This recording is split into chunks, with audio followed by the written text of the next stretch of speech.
Hey everybody, welcome back to the Anyway Whatever podcast. I'm your host, Mike Fisher, and today's guest is Caleb Schneider. He is a special effects guy, and he's worked on shows like The Walking Dead, and he makes the cool zombies that everybody loves so much. He is also a musician in a couple different bands. He's sculpted some pieces for me of my art, and we've done a lot of cool projects together, and I suspect we'll do a lot more projects together in the future. He's an incredibly smart and well-spoken individual, and it was fantastic to have him on. He's coming to do a movie review, so we'll have another episode with him before too long as well. So if you are watching the YouTube version, please hit subscribe and click the little bell so you get the automatic updates.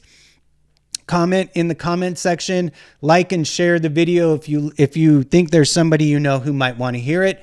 If you are listening to the podcast version, please give us a 5-star review and subscribe wherever it is that you are receiving this podcast in your podcast apps.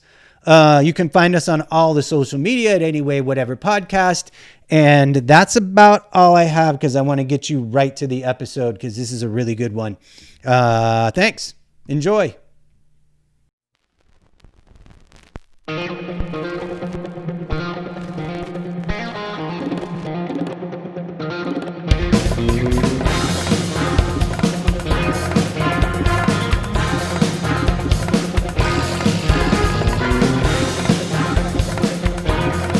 Hey everybody, welcome back. I'm Mike Fisher, your host, and today's guest is Caleb Schneider, and he is a special effects guy and also a longtime good friend of mine, and we've done many art projects together, and we will be doing many more art projects together, I would assume in the future.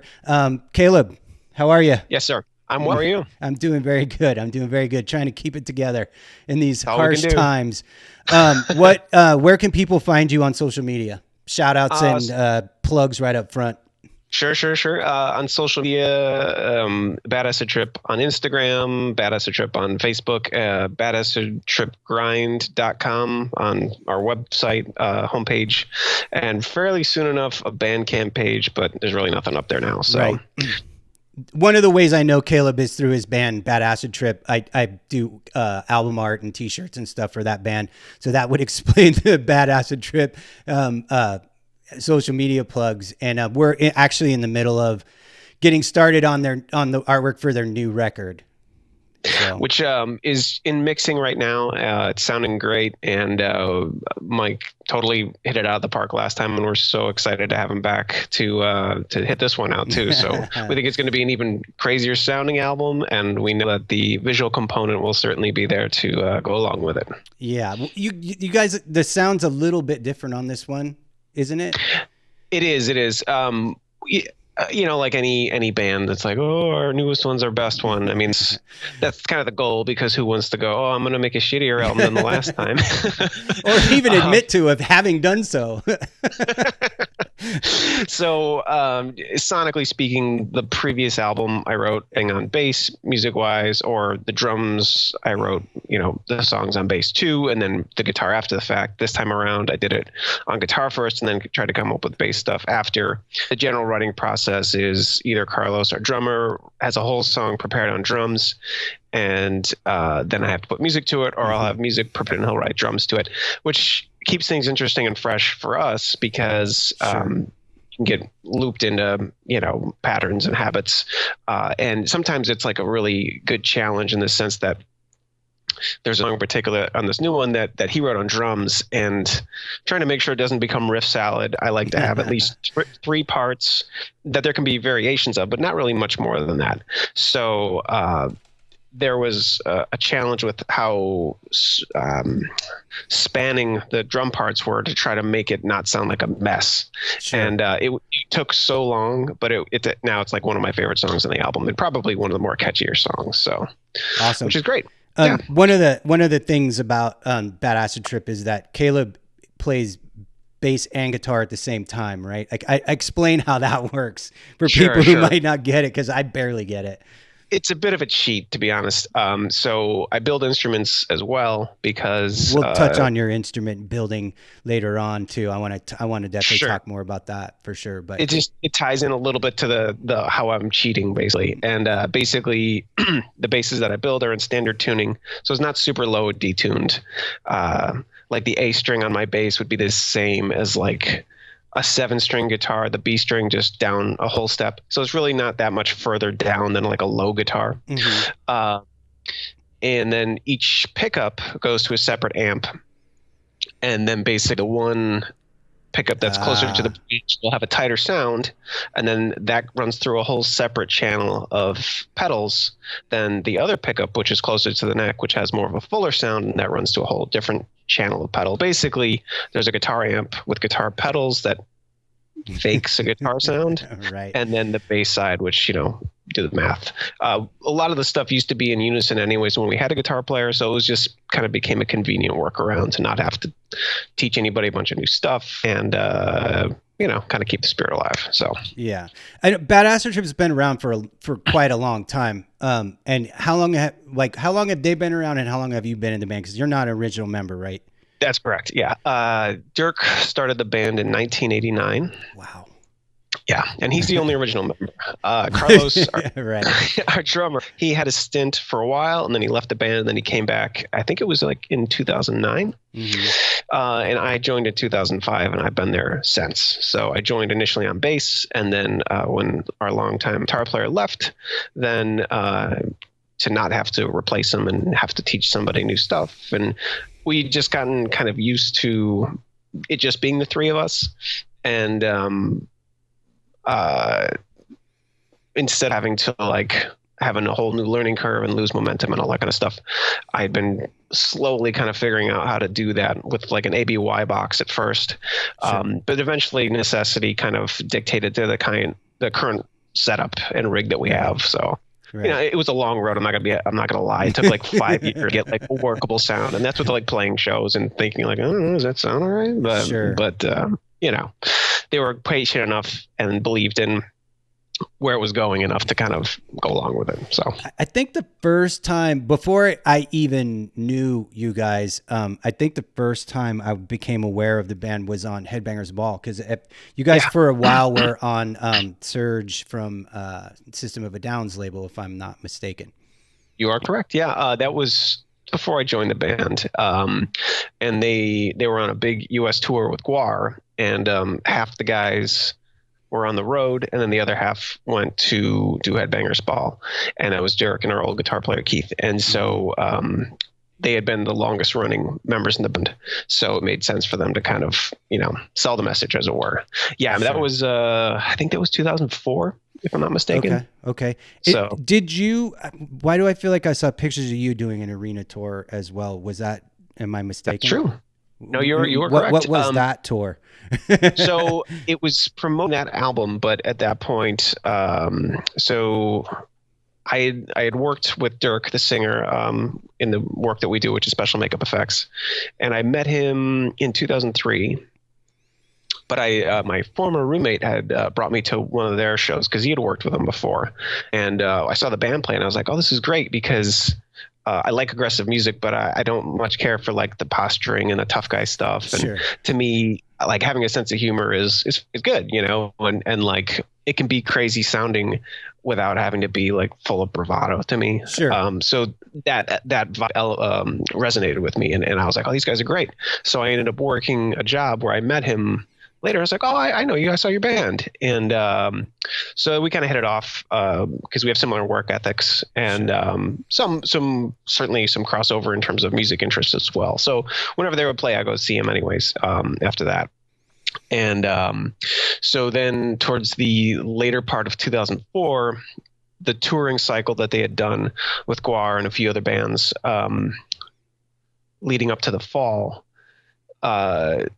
they were having a break, and they were going to, you know, kind of need some work. So I recommended Dirk at the shop that I worked at because he wanted some stuff to fill in the blanks. Sure. And he was a great fit, and he's been there ever since, basically.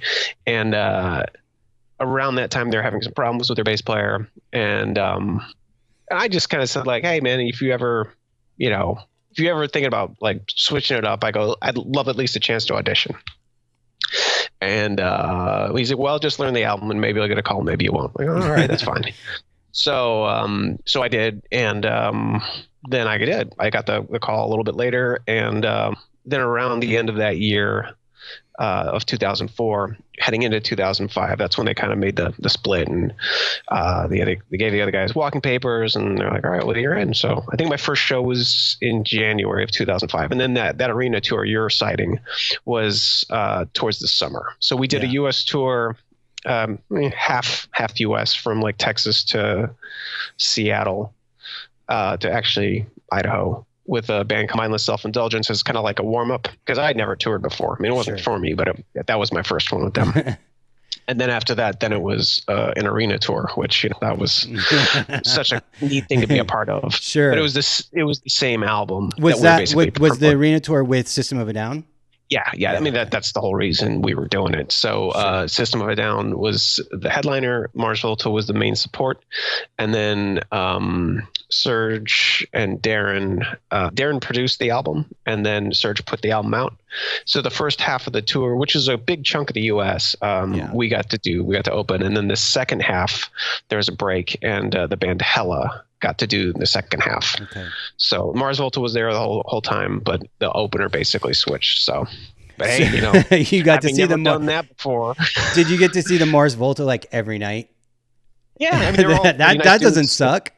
No, not at all, not at all. And being nice people too, that didn't hurt either. Yeah, I've never heard anything bad about those dudes at all. Yeah, I mean, they're amazing performers, and I'm always a little more reserved, and I don't like overstepping and like being somewhat introvert, like I don't like stepping on toes. So yeah, I probably could have extended a little bit more. They were all nice enough. They never had any fronts up or anything like that, but I tried to be a little reserved. I did give the singer from the Mars Volta a Melvin's album because I was like, you have to have this one. It was the Maggot, in case you're wondering. Okay. But that was okay. Yeah. So.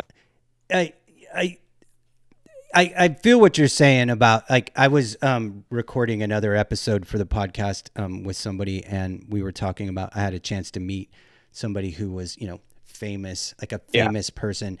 Sure. Famous people. And I'm just not, if, we live in LA, you run into famous people all the fucking time, like at the grocery store, at the fucking gas station, whatever. I never bug people in public. Like there might be a couple people where I might not be able to resist, you know what I mean? Yeah. But those, I mean, they just want, I suspect that they just get fucking totally annoyed by all that shit. But if I was on tour with the band for, like 6-8 weeks, they all would have been my best friends by the end of it. It's like you're working together. That's a little different. It is.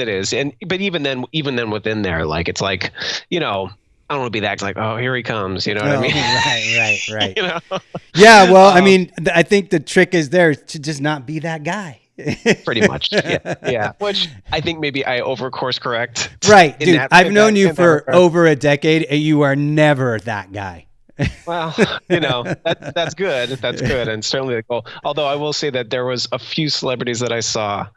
Only two quick stories. I saw Harry Shearer at Aaron's Records. That'll tell you how long ago that was. And all I said was like, "Hey man, I just want to say thanks for all the laughs," and then just kind of left it at that. But because I'm sure it happens all the time, and it's like they're just doing their thing. They now have like a billboard, like ask me stuff or tell me, tell me what I mean to you. Right. Right. There was one time though I didn't say it and I kind of kicked myself. Sometimes like there's a moment where you think of like the perfect thing to say after the fact. But I actually had the perfect thing to say. I just chose not to. I saw John Malkovich on the street early when I moved here in like 2001 or something like that. And have you seen Being John Malkovich, the movie? Absolutely have. Okay, so the running joke in that movie is I love doing that Jewel Thief movie. And he's like, I was never in a Jewel Thief movie. I was this close to saying like, hey man, I love doing that Jewel Thief movie. I actually thought of it in the moment, but I was like, I don't want to out. Let's leave him alone. I wonder what he would have thought of that. I'm looking something up on my phone. You keep talking. I'm not ignoring you. I'm trying to get the name of a particular person that I ran into that I actually had to kind of, hold on.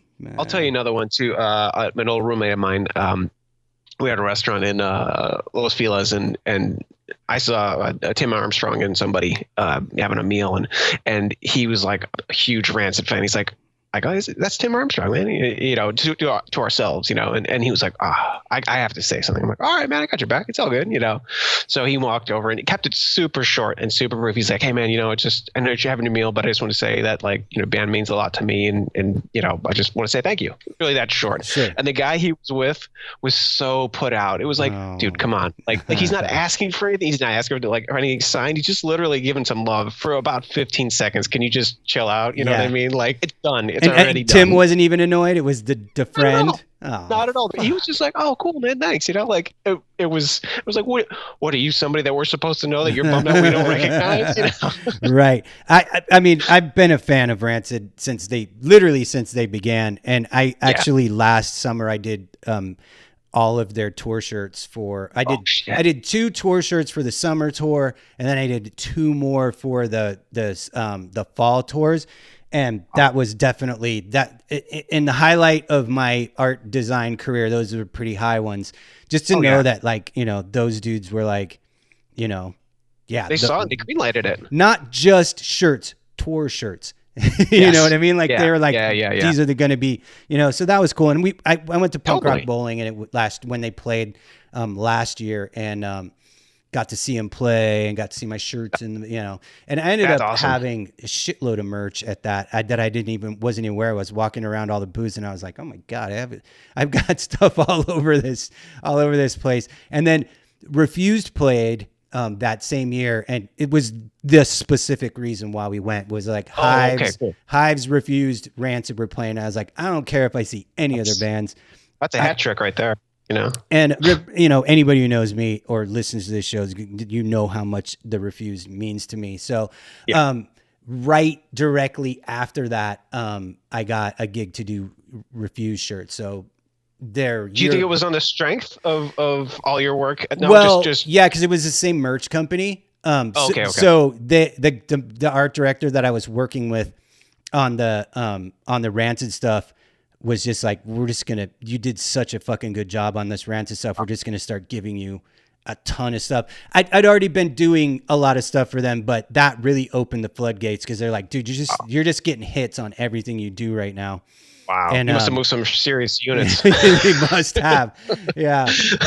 And then right before the pandemic lockdown, I had submitted shirts for the upcoming Rancid tour and for Abbott tour that Abbott was about to start. And so, you know,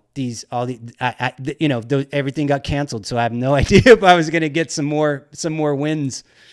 Well, I have a feeling it's like there's maybe a little momentum lost for everybody and everything. Absolutely. But I mean, I think, you know, once the wheels start turning a little bit and people's confidence starts building, you know, then it's inevitable that I think, you know, it'll come back your way. So, yeah, I mean, I've been in the shirt merch game for, you know, 15 years.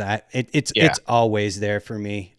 Sometimes slower, sometimes busier, but you know, and then that work I always really love to do, especially when it's for bands that I really like. And merch company that all those bands are on, there's a lot of bands on that merch company that I really like doing. And then, but you know, I really love filling in all my gaps with, you know, bands like your band and like a bunch of our other friends' bands that are like, you know, bands that I actually really love listening to. Not that I don't love the Refused and Rancid, but you know, like I don't really listen to Abbott. You know, it's all right. I like Immortal was okay, but it's a fun gig to do because I wish I could show the design because it is a fucking winner and a half. Like the guys at the merch, that's awesome. The art directors at the merch company were like, are you fucking kidding me, dude? Like I just came up with this. It's because one of the things about Abbott, for people who aren't familiar, he's a black metal musician from Norway, and he was in a band called Immortal. And if you've ever seen any memes on the internet of a black metal guy with corpse paint, 70% chance it was Abbott. And so he's one of the things about him is he has a very good sense of humor about his position in the world. And so I just kind of played a little bit on that. That's cool. I'll show it at some point. I'll probably email it to you when we're done so you can I would love see that. it. That would be great. And I think that goes so much further too, when like somebody can have this like kind of gruff exterior, but have a sense of humor too. Like to me is like winner, 100%. You know what I mean? And I was still able to keep it, you know, grim and black metal, but it's also, you know, it's kind of funny. There's a giggle too. Yeah, like there's for sure. Anybody who sees it is gonna be like, "Fuck, that's funny." Yeah, but it's also cool and fucking metal, you know. That's perfect. Yeah, that's perfect. Yeah, there's a pretty funny video. I'm sure you've probably seen it of him running towards a show and he falls. He's like he's in the side area next to where the fans are, and he's got his wireless pack on his guitar. Totally eats it. And somebody posted it kind of being snarky, like, I could watch this a million times. And I'm like, but the funny thing is he probably thinks it's funny too. You know, like it's not like a burn on him. Yeah, he got up laughing. Yeah, exactly.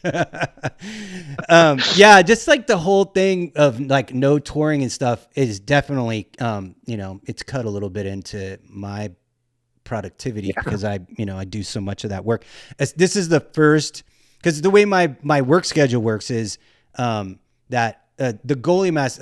Anybody who listens to this show knows that I have a goalie mask business where I custom paint goalie masks, and Caleb was instrumental in helping me with the finer points of working with different kinds of paints when I was first starting out. I was having some issues with paint adhesion and primers and all that stuff. And Caleb, being a special effects guy, I couldn't have figured out half of what I did without your direct help. Yeah.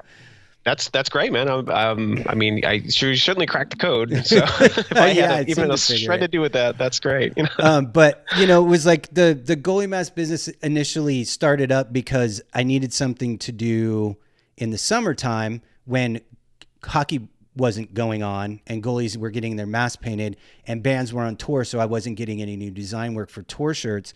And so my tour shirt design phase, the season starts in like January, February, and then you have to have everything ready for bands to go on tour in May. And this is the first year that there's no fucking tours. So I did the Rancid, couple for Rancid, a couple for Abbott, and that was fucking it. And that was weird. Yeah. But everything's weird for everybody. And, well, yeah, in the film work, like we, all the production shut down pretty much the middle-ish to end of March. Mm-hmm. And, I've been texting with the one of the owners, and he's been talking about, like, I'm sure Christy's heard like some of like the links of what the union stuff's going to look like when it starts getting back on, which is good to hear, because to me, I feel like if those conversations of starting were so much further down the road, they wouldn't be having those conversations. Right. So, I think there can be a way, and I'm no virologist, I'm no anything close to it. Yeah. I didn't even want to take a guess at that, so I just want to let that one ride. So you got me there. But I kind of feel like, in terms of just an idiot's guess of everybody kind of getting back to stuff, there's going to be masks for a while. You know what I mean? Yeah. And when it comes to production, it's going to be pretty much anybody that's not in front of the camera wearing a mask. And I think that's kind of how it gets sorted out. And for work that I do, like, I'm used to wearing a mask as it is, so it's not like a big learning curve for me. But right. You know. For me, I work by myself and wear a mask. So my life hasn't changed in any way, really. You've been socially isolating and masking well ahead of conventional wisdom. I'm not going to lie. It's been fucking awesome to have Christy around for the last, 8 weeks. Because before this all started, she was on a TV show. She worked on Stumptown, which was, that's a 23 episode series. And what? Yeah, it's a full network series. Oh shit! So, I forget that's the. It's not 13 episodes like cable, Jesus. She was on that for like 6 months, and wow. I mean, I didn't even see her, which meant I didn't really see anybody because I'm literally by myself all day, every day in my art studio. Sure. And she would get home from work. She worked like a 16, 18-hour day. She would be like, I'm taking a shower, I'm going to bed. So for 6 months, almost we barely saw each other at all. And then that ended, and she she lined up. No, man, I'll tell you off camera because I can't cheat and tell. But she she got hired on a movie by one of my top 3 favorite movie directors. Ooh, and it was supposed to start filming in May, and that had to go on hold. But she's like just hoping that when things open back up, she'll be able to, that the deal will still be in place and she'll be able to do that. Because I mean, I was more excited than her. Like I was like dancing around the house when she got the news that she got hired on that. I was like, "Can I come to set? Can I come to the set?" Gotta get something in there, yeah. Because it's nice. At least a rap party. It's gonna film in the valley, in the San Fernando Valley, really? so even better. Yeah. Like probably like in our area, actually. Because that's where the director at hand is frequently sets his movies, because that's where he's from. And I won't say much more than that. I think I've cracked the code on that, but very good. Yeah, so it's been nice to have her around, because I actually love and like my wife and like to spend time with her. The anti-cliche. I actually like my wife. Anybody who's ever met my wife knows she's like the nicest person who's ever lived. So it's pretty easy. It's pretty easy to like my wife. Yeah. So a little bit about your special effects work. How long have you actually been in the special effects industry, like working as a full-time professional? As of July, it'll be 20 years. Wow, dude. Yeah, wow. Have you been in LA doing it the whole time? Yeah. And you're from upstate New York originally, right?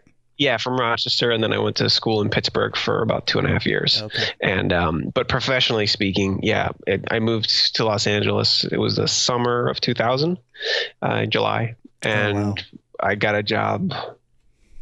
I was supposed to have one right away, but because I had friends that were already out here. Sure. But it fell through because my U-Haul broke down in the Mojave Desert. Oh no! So in July. That was fun. Oh no! Yeah. Where did you go to school in Pittsburgh? Did you go to a effects school? The closest equivalent to it was called the Art Institute of Pittsburgh, RIP, no longer around. But they had an industrial design program, and that kind of was an umbrella. They had automotive design in that, and then they had like special effects, makeup, kind of like it was very, very technical. Like I let a lathe and mill stuff, which is great. I still do that. I'd still do that today, which has been great. But the makeup part of it was, you could learn how to do stuff, but the execution of it, they didn't really spend a lot of time on it. In terms of like, I learned how to do makeup on myself. If you're nearsighted like myself, is really frustrating. If you don't wear contacts, it's just not a good fit. So, there was some things that were bumpy in terms of the curriculum. But the whole point was just to learn the basics. Right. And then from there, a few years later, Tom Savini, who's like some consider to be the godfather of GWAR, started a school in Pennsylvania outside of Pittsburgh. And if that would have been around, right, I think that's what I was fishing for, is if that is where if you had gone to the Savini school, because I'm kind of familiar with that. It was before he had it. And I think once he gave a lecture at the school I went to, and once he saw how many people were there, he was like, "Oh, I can probably make a lot of money doing this." Right. I'm a fan of the TV show Face Off, and it's frequently referenced that the people on that show are have gone to school there. Me and you actually talked about Face Off when I first started watching that show, and you gave me some bad news about it being a reality show. But you know what? That didn't ruin it for me. I don't care. Sure. I don't care because it is an amazing display of people just making art, and there isn't a lot of that on TV in general. Agreed. Outside of the tattoo industry, there's all those tattoo shows, and I don't watch any of those. Because I don't have tattoos, and I'm not particularly uninterested in them, but they're not. So, So So I do love the show Face Off, and don't think you ever ruined it for me if you. No, that's good, and I don't want to ruin it for anybody. I think the thing that gets ruined for me is when people go like, "Oh, you do like that stuff that's on stuff." It's like, well, I guess. I mean, my umbrage with Face Off is it's like it's not an accurate portrayal of what the job is. Sure, it's a means of expression, which I think is great. Like it's cool. The tricky part on the professional side is a lot of the people who have been, well, not a lot, some, that's a better way of saying it. Some of the people who are on Face Off have an inflated sense of their own ability at that point. Sure. And they are difficult to work with. So sure. I'm friends with a couple of over the years. I have befriended some people who were on that show, and my interactions with anybody that I have befriended from that show has always been really positive. And that's great. I usually follow the people that I like on Instagram, and Instagram's one of those places where I don't really bug people too much. But So that was kind of when I was growing up. Me and my, high school best friend, that was one of the goals, was like, we need to move to LA and start doing effects stuff. Or my core desire from the time I was probably, had any kind of, perception of the world was that I wanted to be an animator, because I just loved cartoons so much. And so that was always where my push was. And, I really wish that I had known more about places like CalArts or, places like that down here where I could have gone to animation school. Cause I just didn't know. Like when I was in high school, I just knew I could draw good, and I would draw stuff all the time. And I would, I was doing stuff for my bands and stuff, but I just didn't really know. And then I went to a junior college that had a small animation program that was run by a woman who had won an Academy Award for a short. Oh, that's cool. And so when I found out about that, I was like, well, fuck, I'll just do that. This is as close as I'm going to get. I can't really, I got accepted to the Academy of Arts in San Francisco. And when I saw how much it was going to cost and I wanted a fine arts degree, I was like, this is a dumb fucking idea. It's impossible. Yeah. Like maybe I should go to graphic design school, because at least graphic designers can always make a living. Totally. Trying to make a living as a painter, I don't think is very simple. I talk a little bit about that in another episode with a guest about, he asked if money wasn't an object, what would I do? And I was like, I'd be a fucking painter, because that is where I get the most satisfaction out of art creation. But digressing.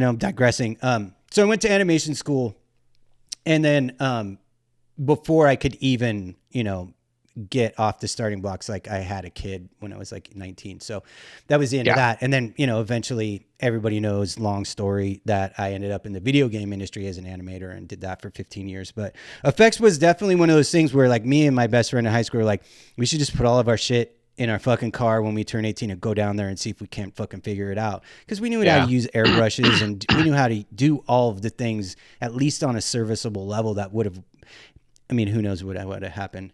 It's interesting, because you hear many different stories. There's a really famous designer named Crash McCreary, and he just walked into Stan Winston Studios with a art portfolio and is like, are you guys hiring at all? And they're like, no, not really. He's like, well, I brought some drawings, and then he showed them. They're like, yeah, we're hiring.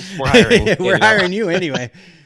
Pretty much. So you never know. I wanted to feel like I had at least a rudimentary understanding of the process of what things were. Sure. And to me, I didn't want to come here pretending that I knew everything or anything, but just enough. Yeah. I figure, no one's going to teach me or pay me to learn, but if I at least know the basics, then that's enough of a platform, and try to be easy to work with. Bear in mind, I was like 21. So, yeah. Well, it's amazing that anything worked out at all. You as a person, knowing you as a person, you're a pretty humble person. So that doesn't surprise me that you didn't want to, be presumptuous or assuming that other people owed you a fucking thing, because that's not who you are as a person. You figure stuff out as you go along. I think there was an early awakening I had where it was like, I wanted to be a designer and sculpt and all that stuff. And, to a certain extent, I still do more privately than like for work. But I remember thinking like, we'll talk about that in a few minutes. Yeah, very surely. Yeah. I remember thinking, oh wait, I'm going to be competing with the guys that actually sculpted the Predator. Right. Yeah. If I'm not that good, like if I can't like realistically do that, and I didn't even know about like how quick they work either. You know what I mean? Right. It's like, then maybe I need to really figure out where I can find my lane, and it's great to know all the steps. That way you can be considerate to the other departments. If it's a smaller shop, you can do more in terms of the different steps and aspects. If it's a bigger shop, it's more departmental, because just the time frames aren't there to have you figure it out as you go. Sure. There's just an expectation that it's going to be ready. I remember the shop I mainly work at is K&B Effects Group, and when I got in there, they said they have kind of a timeline of expectation when it comes to like making a fake body. I was like, okay, well, that's cool. Since Dirk and I have been there, we've kind of streamlined that even further, so that, you know, there's a real science to it, that it's but it's just because that's what the deadline take. You know what I mean? Right. Yeah. Hollywood productions don't wait for nobody.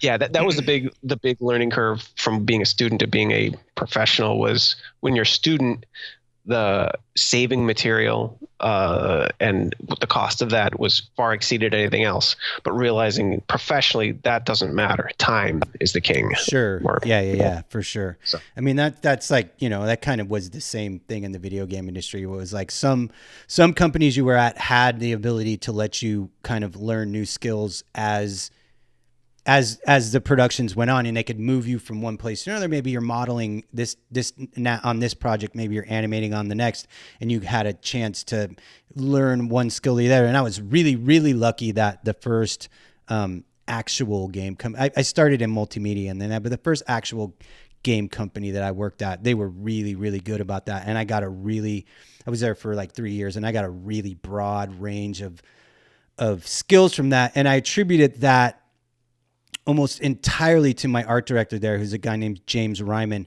who call out. He's one of those fucking guys that he's such a nice guy. You can't possibly be mad at him, but he's good at every single art skill he tries the first time he tries it. Like, you're looking at his paintings and you're like, fuck. And then like, he's like, oh, check this out. I did this animation. And it's like some, you know, animation of like this pixie character, like flying into the air. And you're like, fuck you, come on, dude. Man. Like, you can have one, maybe you can have a few, but you can't be that good at everything. Yeah. Love James. There's a few shop owners like that. He actually moved companies, and then 2 companies later, he hired me back again. And we worked. We got to work together again. And then when he left the games industry to move back to England to just do, like, he does a lot of card art for like Magic, The Gathering, and he even does shit for like Games Workshop. Like, he's done Warhammer shit. And so he's like that level dude. But when he left the company that we were at together the second time, he's like, you can just have my job. And that's how I ascended the ladder, was by just, you know, I just inherited his job. What a testament of appreciation, though. That's really something in itself. So, I mean, it's nice when you can make those artistic bonds, and it can be obviously like a mutual appreciation for what everybody has to offer.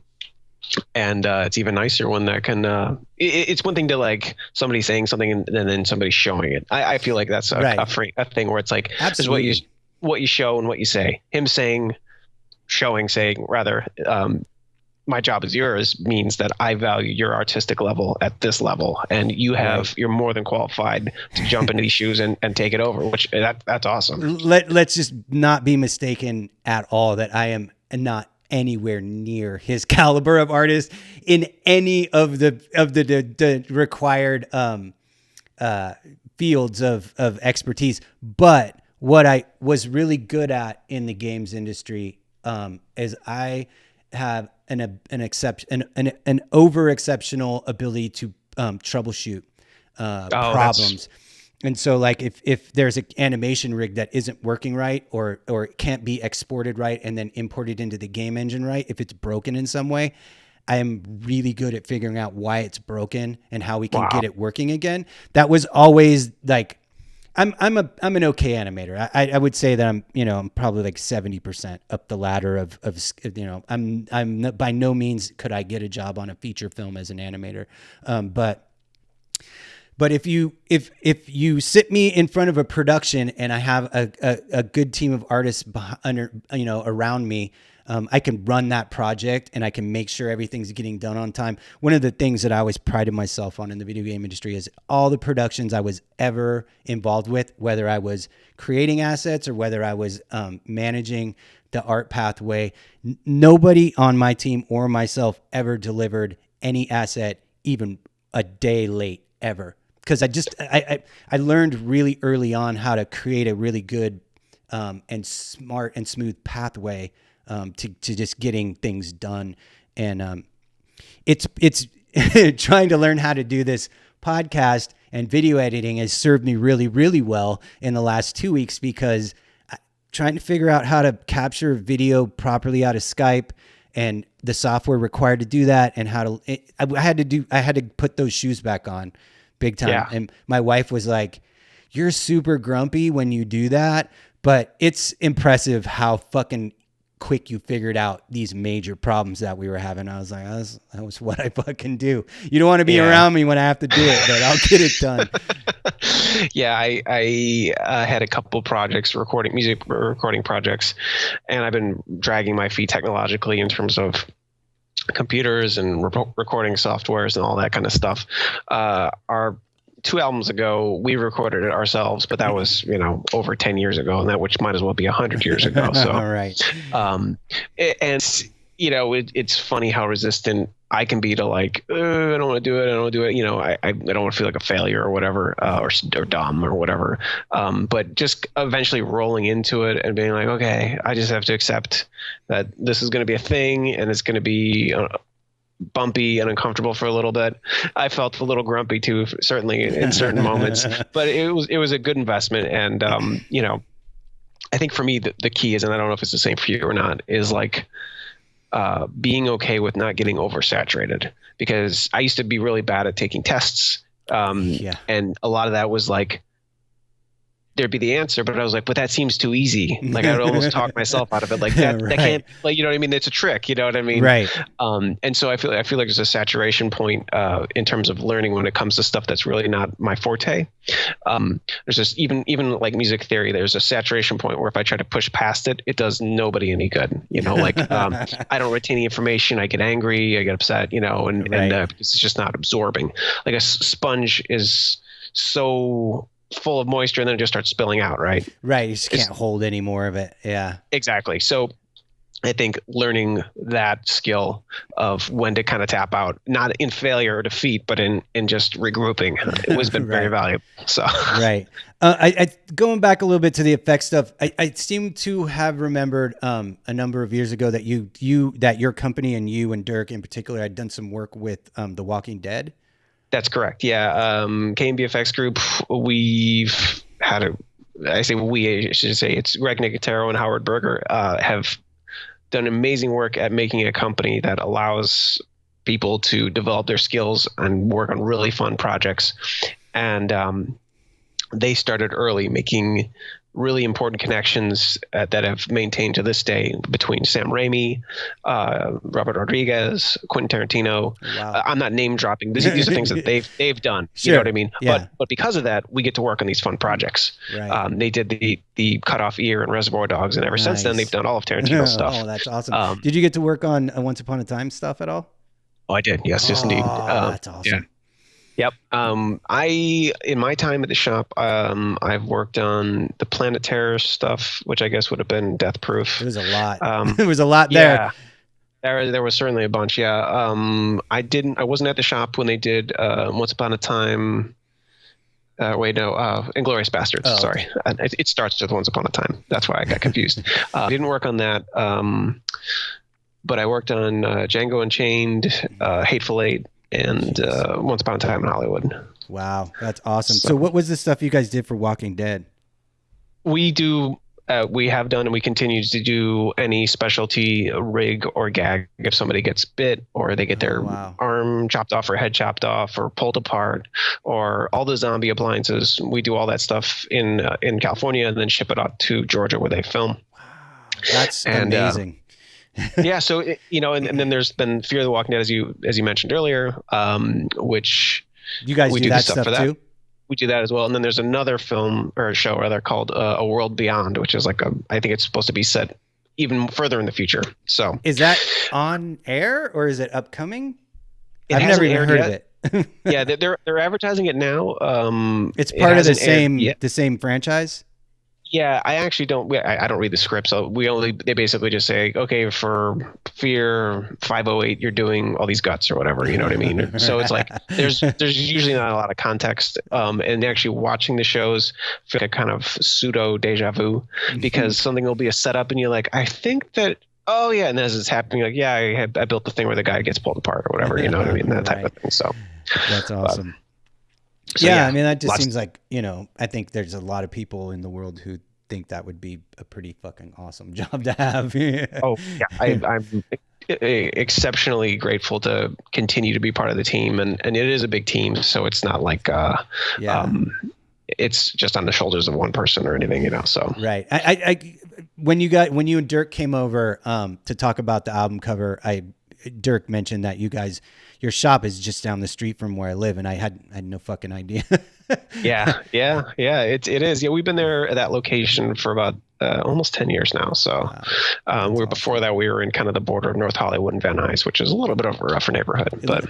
Yeah, a little bit rougher than Chatsworth. Yeah. There's actually a few shops that are kind of in the same area as we are currently, so which is neat. Yeah, not intentional, just dumb luck. Christy worked on something that out here and then like Marvel ended up owning the building and they shoot a shit ton of stuff inside of like for the Marvel movies in some place right like Northridge, Chatsworth. Area. Wow. I can't remember what she was working on that, but I was interesting. Whoa, we drove by and she's like, yeah, that whole building is like a Marvel studio. I was like, what? Like, it's interesting. There's another one that's close. It's like an old office building that they converted into like a multiple mini soundstage building facility. Wow.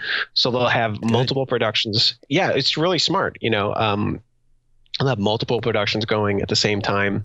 I'm assuming through multiple different production companies, but it's like way to be fluid. And Dirk actually got to play a creature in a film there as well, which was handy for dropping off the appliances. But that's totally awesome. Yeah. I think not to get too over focused on the western part of the San Fernando Valley, but I live out here, and it's like it's growing. It's growing up really fast right now with the whole Warner 367.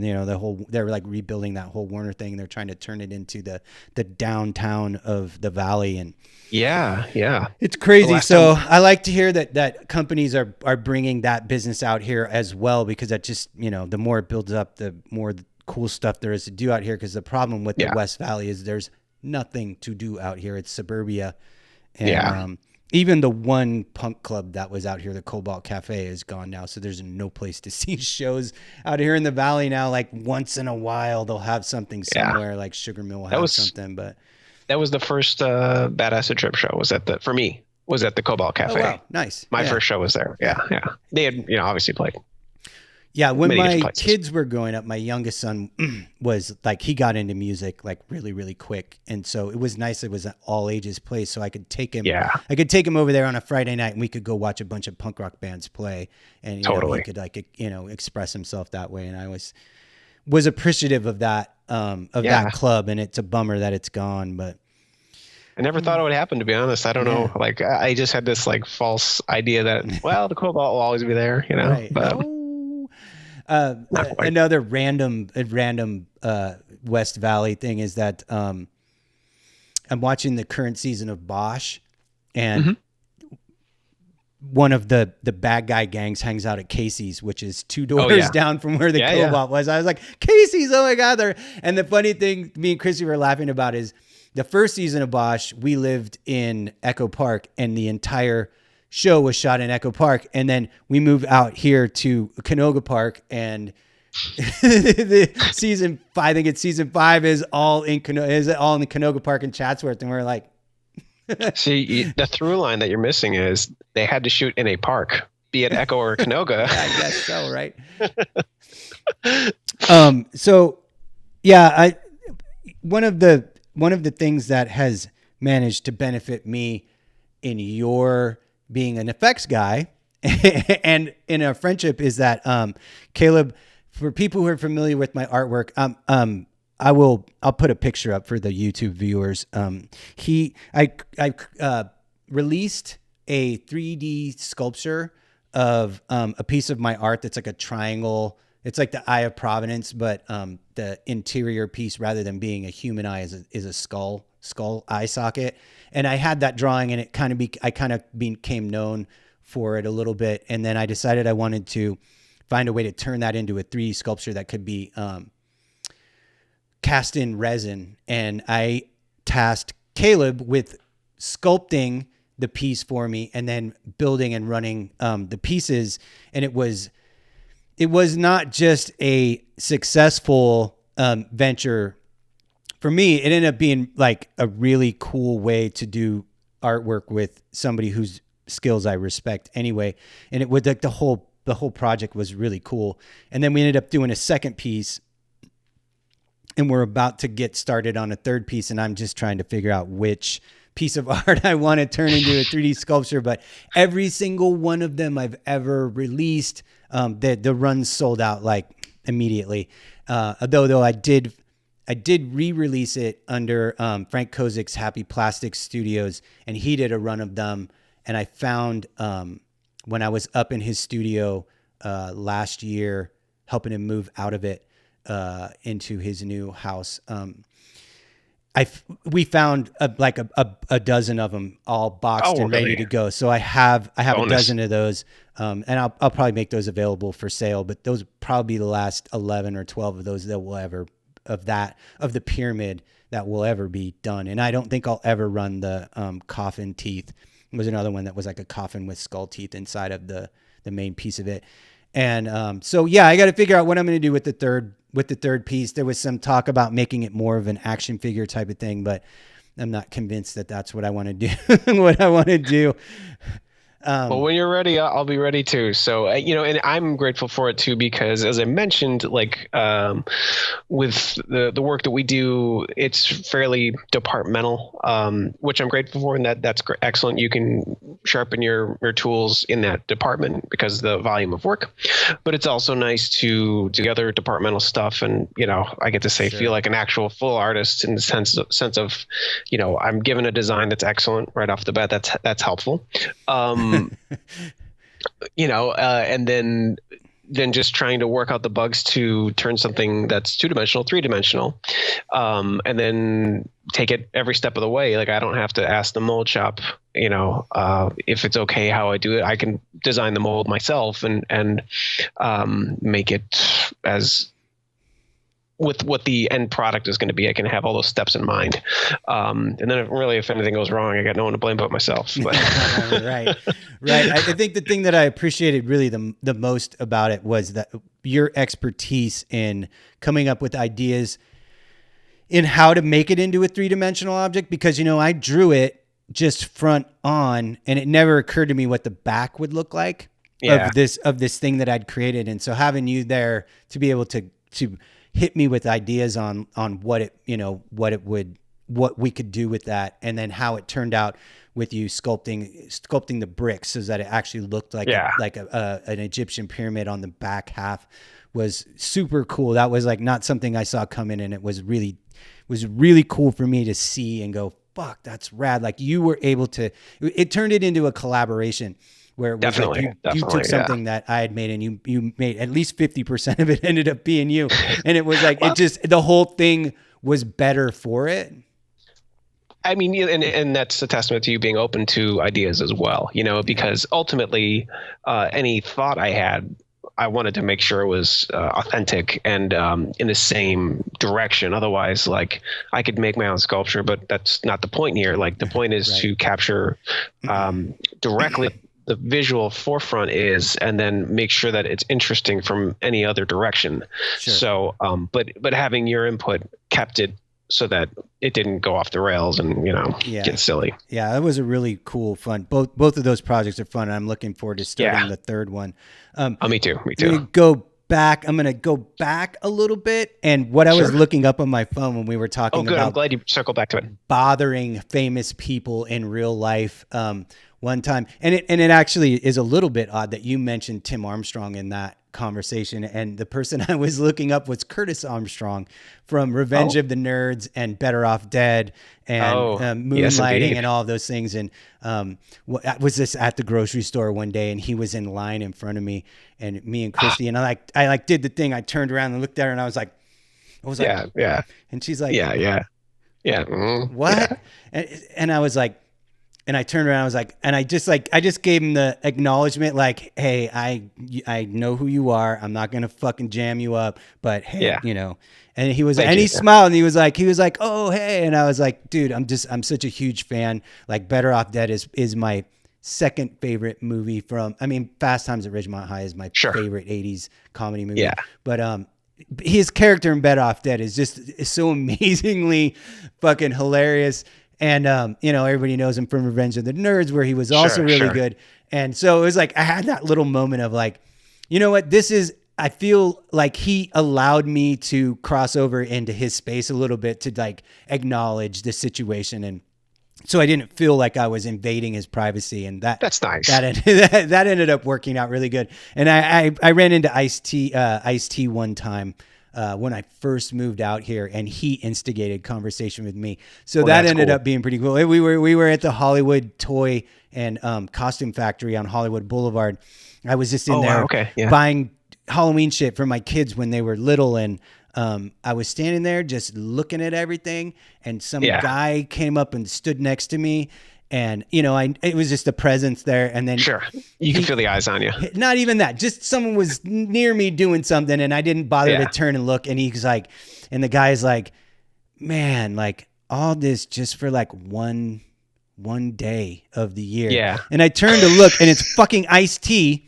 It's fucking Ice-T. And I'm like, dude, you're rich. You don't get to complain about this one day a year shit. Like I'm but I was just like, we just had like a total dad moment. It was pretty awesome. Hilarious. And that's great too. Lil Ice was in there running around. He was about the same age as my daughter at the time. And that was totally hilarious. And that was like right when I first moved down here. So I was like, wow, is it always like that here? Yeah, to a certain extent, yeah, How much do you run into people that have to come into your guys' shop because they're getting life casts done and stuff like that? It happens frequently. Basically, like if anybody on the show is either getting a makeup appliance put on them, we have to take an impression of them, or if we're cutting off parts of their body or what have you, like, all that needs to be accurate. So there's some level of generic cobbling together we can do. We can take a head that's cast off somebody and put it on a different body. And as long as it's close enough, it's fine, especially if wardrobe's involved. So it's happening frequently. Generally, that's not the department that I orbit into. That's more of a malt shop thing. But frequently, yeah.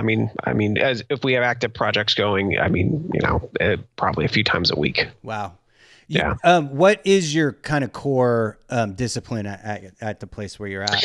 So I work in a cross section between the mechanical shop and casting department. So casting not as in like hiring actors for roles, but as in generating making whatever casts. Yeah. Exactly. So basically, if there's a dead body, I'll put an armature, which is basically just the fake skeleton in it. I'll build it and put it in there so that it moves as it should. The elbow bends where it's supposed to and all that other kind of stuff. So there's different tiers of stuff that we build. Some stuff has to be posable. Some stuff has to be kinetic.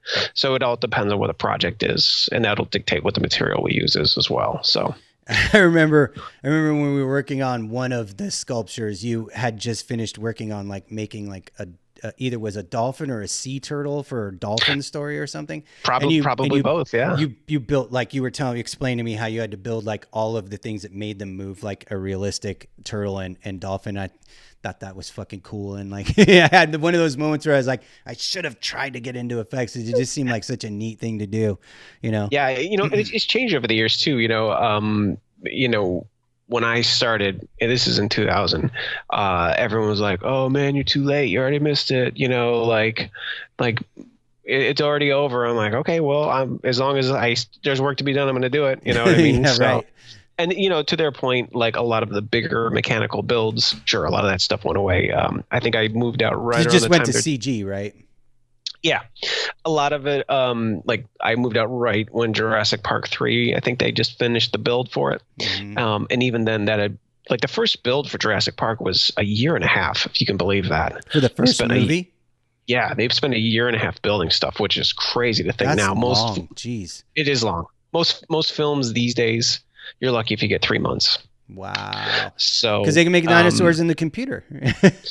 They can, yeah. But even before then, it's less about that, and it's more about what production expects in terms of turnaround. Sure. They're not making that investment of, oh yeah, we'll give it a year and a half to do it. Mind you, they're paying the whole time, so it's not like But at that point, nothing like that had been done. And then the second Jurassic Park, I think probably it was a shorter build because they already had some molds from the T-Rex to just generate parts.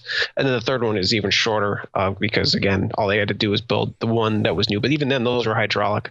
I don't think that for the Jurassic Worlds, I may have misspoke. I meant the Jurassic Parks. The Jurassic World films, I think they've been pretty minimal. They've maybe had like an insert head and neck or whatever, but I don't think they've really built a full guy, so to speak.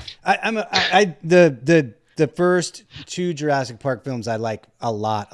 Like I still consider Jurassic Park probably to be my favorite like action adventure movie. Just because just that, the wonderment of seeing those dinosaurs look so realistic for the time was just, it was, and you watch that movie now and it still holds up. It holds up really well. Yeah. I thought the story suffered a lot in the third one. I did still like the dinosaurs. And I like the first Jurassic World, even though I didn't love it. I didn't even watch the last one. The last one I saw the trailer and I was like, I don't need to see this movie. It's terrible. You can't make dinosaurs cool enough to make me sit through that. Yeah.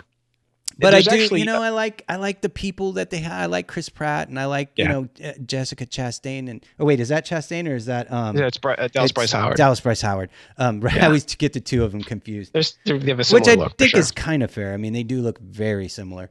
I think it's complimentary in both directions. So agreed. They're both very beautiful.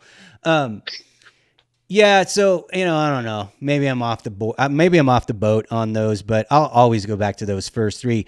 I know some people are like the first 3 Star Wars movies, and I'm the guy who's the first 3 Jurassic Park movies.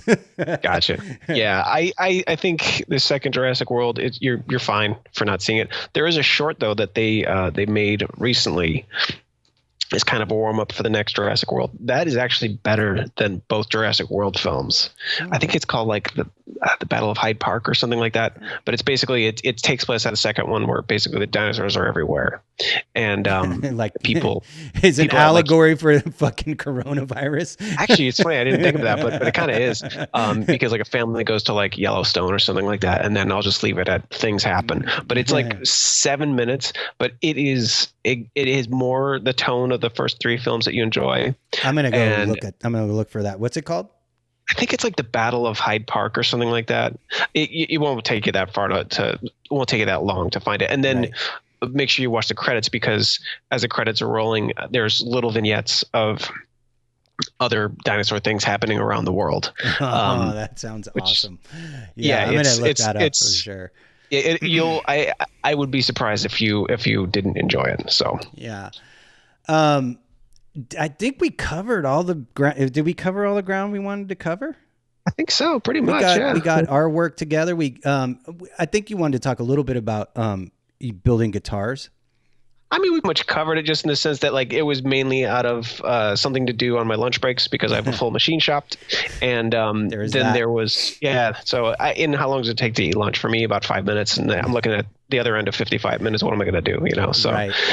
It's been a good creative outlet as well. And really, the only reason I built stuff, it's not a money saving thing. You don't really save money building. They cost money. So, but it is more in the sense of. I can build something that will serve a purpose for the band that I'm in and what I mentioned before, trying to cover 2 roles at once. Nobody else is really nobody else is really building it like that, and it's not because I'm doing something revolutionary. Just nobody else really needs anything like that. So. Right. All the pieces I've seen you make are absolutely beautiful. They're like fucking furniture quality, like high-end furniture quality piece instruments. They're fucking beautiful. That's kind. I mean, there's a long, painful road riddled with mistakes. So, if they even close. That's literally our entire existence as creative people is a lifelong road riddled with mistakes. I mean, there's no other way to really sum it up. And all you can do with that road is keep going forward and look back occasionally and go, okay, I'm not going to do that again. But right. You know, like for me, like all I really care about at this point, all I really care about is not having to go back to work for somebody. Just keep doing my own thing. And that's important to me because it's been a decade now since I worked for, went to work every day at a company, at a job. Yeah. So I'm not even sure if I could anymore. to be honest with you, I'm not sure.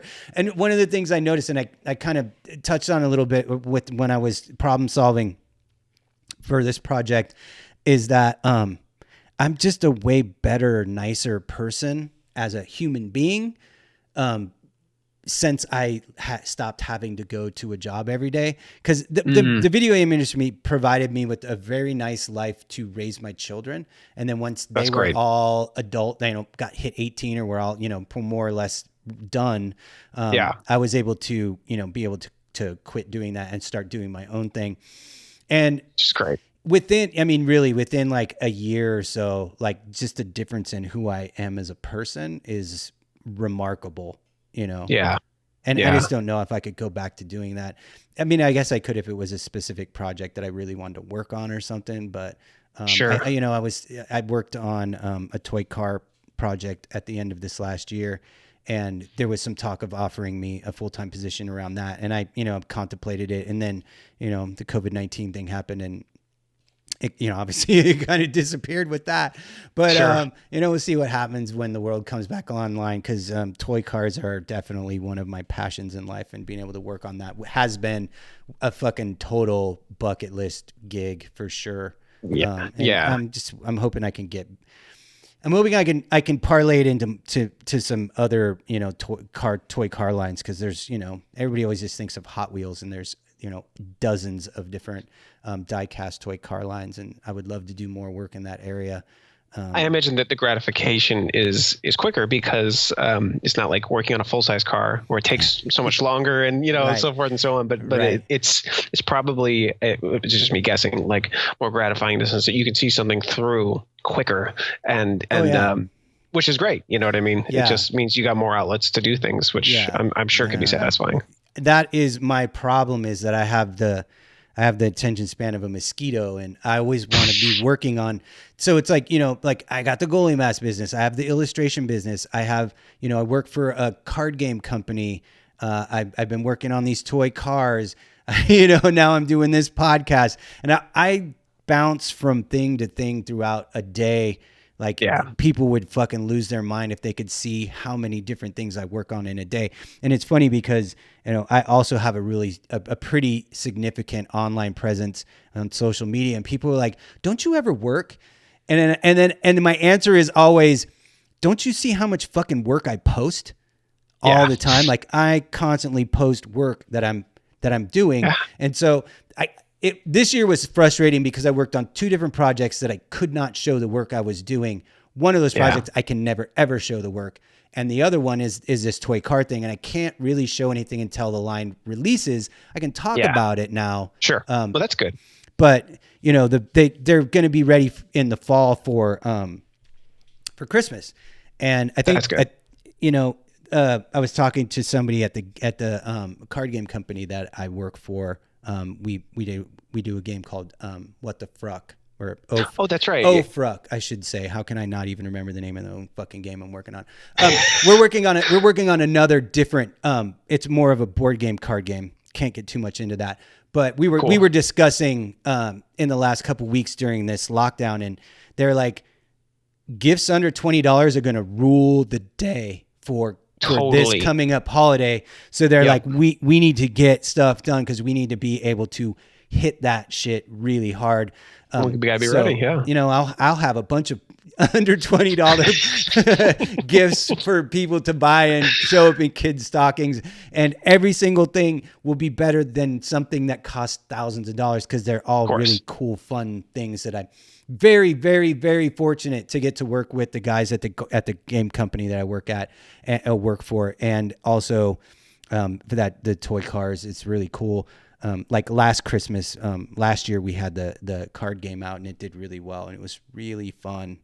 Really That's fun awesome. Game, and like, you know, I've never heard anybody say anything bad about it. And it's like some of the best character cartoon design work I've ever done in my career. So it was very, very, very satisfying. And the guys that I work with are even better people as well. So it's a great project, and I'll stop rambling about my own personal Listen, man, now. All that stuff will help you sleep good at night. You know what I mean? Yeah, for sure. And totally, the goalie mask stuff, I was winding that down. So I could move into other areas, because it's just so much labor in them. I wanted to try to find ways to make money other ways, but that business just cropped back up. I'm getting a couple requests to paint masks a fucking day right now, because really people got time. No one's playing hockey. Their mask is free or, you know, available to be painted, or they're ready to buy a new one, and there's time before things start back up. So now I'm kind of getting drugged back into whether or not I want to do that work. But to be honest, it's, you know, things have mostly been slow so far, and it's been weird. Yeah. So I just decided to do this. Keep myself busy. Just keep making cool shit all the time is my motto. Good words to live by. All right, man. I'm going to let you go. Thank you for coming by. It was awesome having you, and I think people will find our conversation super interesting, because we covered so many bases. Man. I appreciate it. Yep, and then I'll have you back in again for something else, especially when the record's ready. Oh, cool. Yeah. That'll be a little ways down the road. We're in the mixing phases right now. We're really, really happy and lucky to work with Toshi Kasai, who does all the Melvin stuff, has since I think 2003. Yeah. So that's awesome. He's just somebody I've met over the years, and has been a really nice guy, and we're super excited to be able to work with him. And he's going to do an amazing job mixing it. I've really enjoyed all his work. So, I mean, you know, we're lucky to fucking awesome. Have him on board. Good things to good people. That's what I always say. Amen to that. All right, man. We'll talk to you later. Okay, man. Take care. Bye-bye. Thanks.